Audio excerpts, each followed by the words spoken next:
Festa e abetares është një ngjarje e veçantë dhe e paharrueshme në jetën e çdo fëmie të klasës së parë, simboli për mbylljes së një etape të rëndësishme në rrugën drejt dijes. Prej ditësh, në shkollat e Bashkisë të Lushnjë kanë nisur përgatitjet për këtë festë të dashur, e cila organizohet çdo vit me emocion të veçantë nga mësuesit dhe nxënësit e klasave të para. Pamjen që shihni përkasin përgatitjeve për festën e abetares në klasën e parë të shkollës Foto Puka në qytetin e Lushnjës, në drejtimin e mësueses Vasilika Dyrmishi. Këtë vit, ajo ka zgjedhur që përgatitjet të zhvillohen në sheshin përpara shtëpisë muze të Lushnjës, një vend simbolik ku u shkrua historia e fjalës dhe e shkronjës shqipe, nën tingujt e muzikës së kompozitorit Enea Boriçi. Fëmijët kanë mësuar shkronjë pas shkronje, numër pas numri derisa arritën të lexojnë dhe të shkruajnë bukur. Ata kanë hyrë tashmë në botën e madhe të dijes dhe librit, duke u bërë luftëtarë të vegjël që përballuan sfidat e para të shkollës. Në një komunikim jashtë kamerës, mësuesja Vasilika Dyrmishi u shpreh: "Shpresoj që festa e abetares të vazhdojë të sjellë çdo vit fëmijë të mrekullueshëm.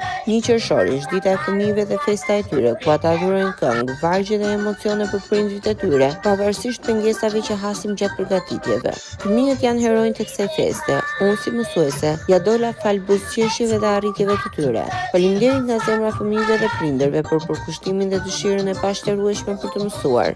Ne ja dolëm sepse u mbajtëm fort nga njëri tjetri, një pasqyrë suksesi të vërtet. Urime të gjithë nxënësve për festën e abetares.